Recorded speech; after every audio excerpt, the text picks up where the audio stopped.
প্রযুক্তি খাতে জাপান বিশ্বের সবথেকে শক্তিশালী দেশগুলোর মধ্যে প্রধান বা শীর্ষস্থানীয় বলা যায়। আর এদিকে বাংলাদেশ গুটি গুটি পায়ে প্রযুক্তি খাতে বিশ্বের বুকে মাথা উঁচু করে মেড ইন বাংলাদেশি ব্র্যান্ডকে পরিচিত করছে। আপনি জেনে অত্যন্ত খুশি হবেন, জাপানের শীর্ষস্থানীয় ইলেকট্রনিক ব্র্যান্ড এখন বাংলাদেশে তাদের উৎপাদন শুরু করেছে। আসসালামু আলাইকুম দর্শক, আশা করি সবাই ভালো আছেন। আজকে একটি গুরুত্বপূর্ণ প্রতিবেদন নিয়ে আপনাদের সামনে হাজির হলাম। জাপান এই দেশটি তাদের সব থেকে বড় ইলেকট্রনিক পণ্যের কারখানা বাংলাদেশে স্থাপন করলো, আর সেই কারখানা থেকে মেড ইন বাংলাদেশি পণ্যগুলো উৎপাদন শুরু করেছে।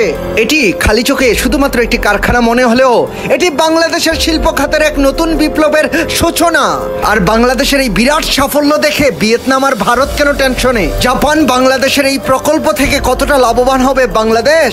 চলুন দর্শক, এই ব্যাপারে বিস্তারিত আলোচনা শুরু করা যাক। জাপানের অন্যতম শীর্ষস্থানীয় ব্র্যান্ড বাংলাদেশের ঢাকার খুব পাশেই ইকোনমিক জোনে তাদের কারখানা স্থাপন করেছিল, আর এই জোন থেকে নতুন প্রোডাকশন প্ল্যান্ট চালু হয়েছে।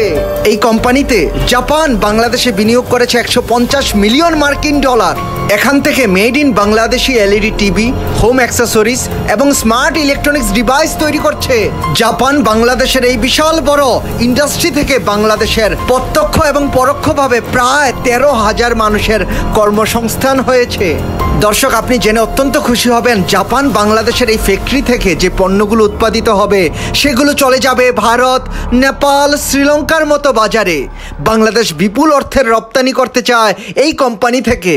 বাংলাদেশের লক্ষ্য হলো 2028 সালের মধ্যে এই কোম্পানি থেকে, এই সেক্টর থেকে 1 বিলিয়ন মার্কিন ডলার অর্জন করা। এখন একটা গুরুত্বপূর্ণ প্রশ্নের উত্তর দেওয়া যাক। ভারত আর ভিয়েতনাম কেন বাংলাদেশের এই সাফল্যে টেনশনে পড়ে গেল? সব থেকে বড় কারণ হলো দীর্ঘদিন ধরে ভারত এবং ভিয়েতনামের মতো দেশগুলো ইলেকট্রনিক্স প্রোডাকশনে এগিয়ে ছিল, কিন্তু বাংলাদেশে যখন জাপানের বিশাল বড় ফ্যাক্টরি চলে আসলো, আর তখনই মেড ইন বাংলাদেশি পণ্যগুলো উৎপাদন শুরু করে দিল।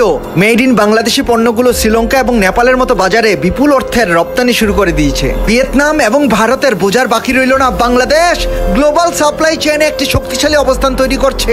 দর্শক, বাংলাদেশের এই বিশাল অর্জন এবং ভিয়েতনাম এবং ভারতের টেনশন, এই ব্যাপারে আপনি আপনার মূল্যবান মতামত কমেন্ট করে আমাদেরকে জানিয়ে দিন।